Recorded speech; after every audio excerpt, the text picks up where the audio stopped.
ایک دن عمر بن خطاب رضی اللہ تعالی عنہ اللہ کے رسول صلی اللہ علیہ وسلم کے گھر میں تشریف لائے. کہا کہ یا رسول اللہ، اے اللہ کے رسول صلی اللہ علیہ وسلم، اللہ سے کیوں نہیں آپ دعا کرتے ہیں کہ وہ آپ کی امت کے اوپر فراوانی کر دیں. جو پرشین امپائر ہے، جو رومن امپائر ہے، وہ تو اللہ کی عبادت نہیں کرتے، لیکن ان کے اوپر تو مال و دولت کے جو ہے خزانے کھلے ہیں. تو آپ کیوں نہیں اللہ تعالیٰ سے دعا کرتے؟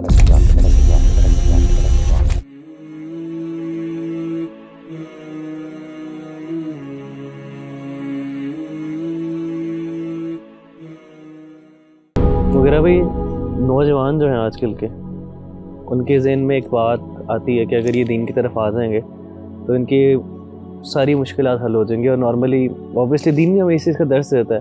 اگر آپ اللہ کی طرف آ جاتے ہیں اور نبی کریم صلی اللہ علیہ وآلہ وسلم کے مطابق زندگی گزارتے ہیں تو اللہ سبحانہ و تعالیٰ آپ کے لیے آسانی پیدا کرتے ہیں. لیکن ایک آبزرویشن ہے اور لوگوں کی طرف سے ایک شکایت بھی سمجھ لیں کہ جب وہ دین کی طرف آتے ہیں تو یہ معاملہ تھوڑا الٹ ہو جاتا ہے کہ ان کے گھر والے، ان کے آس پاس والے ان کے لیے تکلیفیں پیدا کرتے ہیں، ان کے لیے پریشانیاں پیدا کرتے ہیں. تو سوال یہ ہے کہ واقعی یہ مشکلات ہیں یا آسانی ہیں، اور اس مشکلات میں سے کیسے صبر کیا جائے، اور کیسے جو ہے وہ انسان جو ہے اپنے آپ کو مطمئن کرے کہ یہ اللہ سبحانہ و تعالیٰ کی طرف سے ایک آزمائش ہے یا مشکل ہے. دیکھیں ربی بھائی، دین کی طرف آنے کا مطلب اگر یہ ہو کہ دنیا کی زندگی آسان ہو جائے گی میرے لیے، تو اللہ تعالیٰ پھر اپنے مسلمان اور مومن بندوں کے لیے یہ دنیا جنت بنا دیتے. اس کائنات میں اگر کوئی ذات ایسی ہے جو ڈیزرو کرتی ہے واقعی کہ اس پر ایک بھی مشکل نہ آئے، تو وہ ہمارے نبی صلی اللہ علیہ وآلہ وسلم کی ذات ہے. کیونکہ آپ صلی اللہ علیہ وسلم نے جو اس امت کے لیے قربانیاں دیں، آپ صلی اللہ علیہ وسلم کا جو اللہ سے تعلق ہے وہ کسی اور کا نہیں. لیکن آپ دیکھیں کہ نبی صلی اللہ علیہ وآلہ وسلم نے جب اسلام کی دعوت کا آغاز کیا تو کیسے مشکلات کے انبار آپ کے اوپر لگ گئے.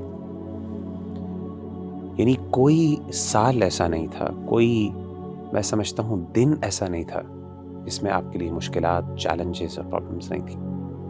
ایک دن عمر بن خطاب رضی اللہ تعالی عنہ اللہ کے رسول صلی اللہ علیہ وسلم کے گھر میں تشریف لائے،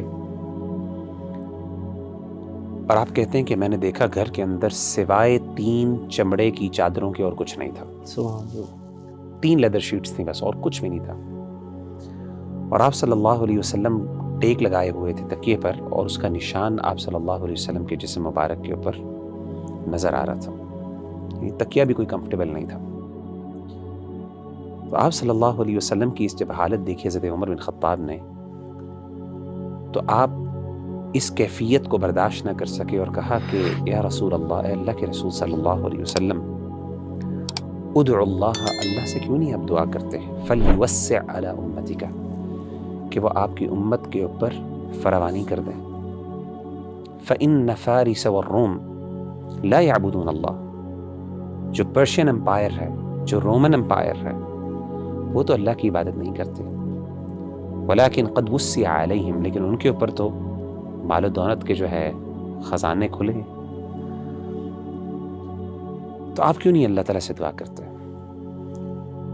تو سیدنا عمر بن خطاب رضی اللہ تعالیٰ عنہ کی جب اللہ کے رسول نے یہ بات سنی تو آپ لیٹے ہوئے تھے، آپ اٹھ کے بیٹھ گئے، یعنی اس چیز کی اہمیت دلانے کے لیے. اور آپ نے بڑے حیران ہو کے کہا او فی شک انت یا ابن خطاب، اے ابن خطاب، کیا آپ کو بھی شک ہے؟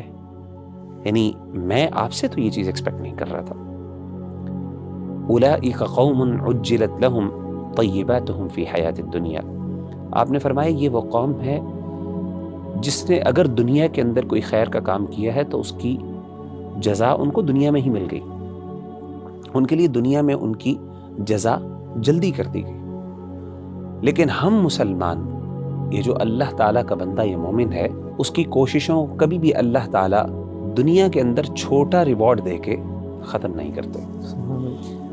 اور یہ چیز نبی صلی اللہ علیہ وسلم کی صرف سچویشن یا کنڈیشن نہیں تھی، بلکہ آپ صلی اللہ علیہ وسلم کے لیے جسمانی طور پہ بھی تکلیف دوسروں کی نسبت زیادہ ہوتی تھی.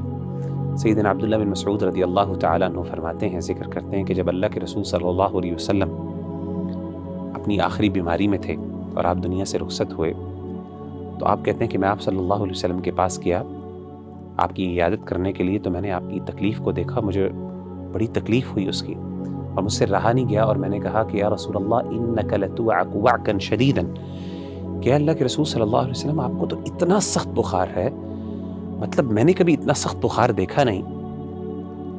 تو آپ صلی اللہ علیہ وسلم نے کہا کہ اے عبداللہ، واقعی مجھے جتنا تم میں سے ایک شخص کو بخار اور تکلیف ہوتی ہے جسمانی طور پہ، مجھے ڈبل ہوتی ہے۔ اور آپ نے پوچھا عبداللہ تمہیں پتہ ہے کہ کیوں ایسا ہے؟ تو عبداللہ بن مسعود نے کہا کہ اللہ کے رسول صلی اللہ علیہ وسلم شاید اس لیے کیونکہ اس تکلیف کی وجہ سے اللہ تعالیٰ آپ کا اجر اور ثواب بھی دوبالا کر دیں گے۔